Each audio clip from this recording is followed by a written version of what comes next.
আজকে আমি এসেছিলাম রয়্যাল এনফিল্ড শোরুমে বাইকের সার্ভিসিং করাতে। আসসালামু আলাইকুম গাইস, আমি জিসান। আপনারা কেমন আছেন? আশা করি ভালোই আছো। তো আমি সকাল সকাল ঘুম থেকে উঠে রয়্যাল এনফিল্ড শোরুমের দিকে রওনা দিলাম, কারণ হচ্ছে আমার বুলেট গাড়িটাকে সার্ভিসিং করাতে। তারপর আমি দেরি না করে একটা দোকানে গিয়ে সন্দেশ পেলাম, আর শোরুমটা রয়েছে ভাঙা ঘরের ওখানে।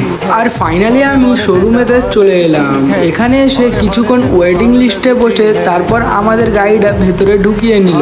তারপর গাড়িটা সার্ভিসিং এ দিয়ে আমরা এবার পাড়ার দিকে রওনা দিলাম। আর পাড়ায় এসে মুসলিম ভাইয়ের কাছে এক গ্লাস লস্যি খেলাম।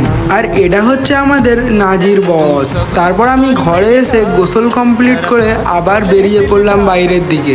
আর বাইরে এসে দেখি বৃষ্টি হচ্ছে, আর এই ছেলেটা হারিয়ে গেছে। আপনারা যদি চেনো কমেন্ট বক্সে জানাও। তারপর আমরা ভ্যানওয়ালা লুক নিয়ে বটতলা পেট্রোল পাম্পের দিকে রওনা দিলাম। আর বটতলা পেট্রোল পাম্পে এসে গাড়িতে 2 টাকার পেট্রোল নিয়ে নিলাম। তারপর আমরা জোগাড়ের দোকানের দিকে রওনা দিলাম। তারপর এখানে এসে শার্টের বোতাম কিনলাম। আর এই হচ্ছে আমাদের দুটো নতুন ফ্যামিলি মেম্বার, পকি।